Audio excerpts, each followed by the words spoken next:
নগাঁৱত সদৌ নগাঁও জিলা ছাত্ৰ সন্থাৰ 11 ঘণ্টীয়া অনশন। সদৌ অসম ছাত্ৰ সন্থাৰ আহ্বান মৰ্মে বৃহস্পতিবাৰে নগাঁও জিলা ছাত্ৰ সন্থাই নগাঁও জিলা আয়ুক্ত কাৰ্যালয়ৰ সন্মুখত 11 ঘণ্টীয়া অনশন কাৰ্যসূচী ৰূপায়ণ কৰে।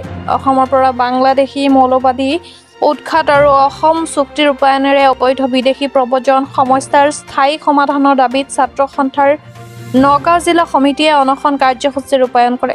তেওঁলোকে কেন্দ্ৰীয় চৰকাৰক কাৰ আওতাৰ পৰা অসমক সম্পূৰ্ণৰূপে আঁতৰত ৰখাৰ বাবে সকীয়াই দিয়ে। অনশন কাৰ্যসূচীত আছুৰ কেন্দ্ৰীয় বিত্ত সম্পাদক গৌৰী শংকৰ শইকীয়া, জিলা সভাপতি সীমান্ত বৰাৰ লগতে আছুৰ কৰ্মকৰ্তাসকলে অংশগ্ৰহণ কৰে।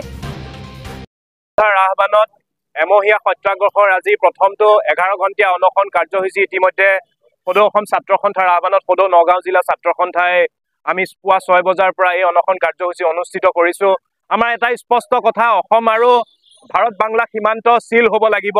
ইয়াত কোনো ধৰণৰ কিন্তু পৰন্তু নাই। অসম চুক্তিৰ প্ৰতিটো দফা ৰূপায়ণ হ'ব লাগিব। অসম চৰকাৰ আৰু ভাৰত চৰকাৰে এই অসম চুক্তিক ৰূপায়ণ কৰি দেখুৱাব লাগিব। আৰু অসমখন কোনো মানুহৰ অবৈধ বিদেশীৰ চৰণীয়া পথাৰ নহয়, যাৰ যেতিয়া মন গ'ল এই অসম বাংলা সীমান্ত দি সোমালে আৰু ইয়াত তেওঁলোকে বিদেশী হৈ পেলাই ইয়াত স্বদেশী ৰূপ লৈ পেলাই অসমত থকাৰ যি চেষ্টা কৰি আছে, এই চেষ্টাক আমি পোনছাতে নাকচ কৰিব বিচাৰিছোঁ। আৰু অসম চৰকাৰে এই ক্ষেত্ৰত ব্যৱস্থা গ্ৰহণ কৰক আৰু অসম চুক্তিৰ প্ৰতিটো দফা ৰূপায়ণ কৰিব লাগে। 6 নং দফাৰ বিপ্লৱ শৰ্মাৰ প্ৰতিবেদন কাৰ্যকৰী কৰিব লাগে আৰু কাৰ আওতাৰ পৰা অসমক সম্পূৰ্ণৰূপে দূৰত ৰাখিব লাগে। কাৰ আমি মনা নাছিলোঁ আৰু কেতিয়াও নামানো। আৰু এটা কথা স্পষ্ট, সদৌ অসম ছাত্ৰ সন্থাৰ আহ্বানত আজি সমগ্ৰ অসমৰ জিলা সদৰত 11 ঘণ্টীয়া অনশন কাৰ্যসূচী হৈছে। অসম চুক্তি অনুযায়ী অবৈধ বিদেশীক আমি অসমৰ পৰা বহিষ্কাৰ হোৱাৰ দাবীত আজি অনশন কাৰ্যসূচী কৰা হৈছে।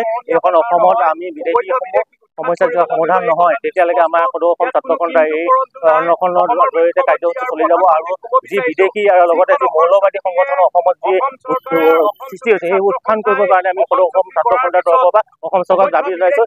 আমি অসম চুক্তি অনুযায়ী 20 বছৰ বিদেশী বুজা ল'লো অসমৰ নিচিনা এখন সৰু ৰাজ্যে, কিন্তু ইয়াৰ পিছত কিন্তু আমাৰ অসমৰ ৰাইজে কিন্তু কোনো বিদেশী বুজা ল'ব নোৱাৰে, এই কথা কিন্তু স্পষ্ট।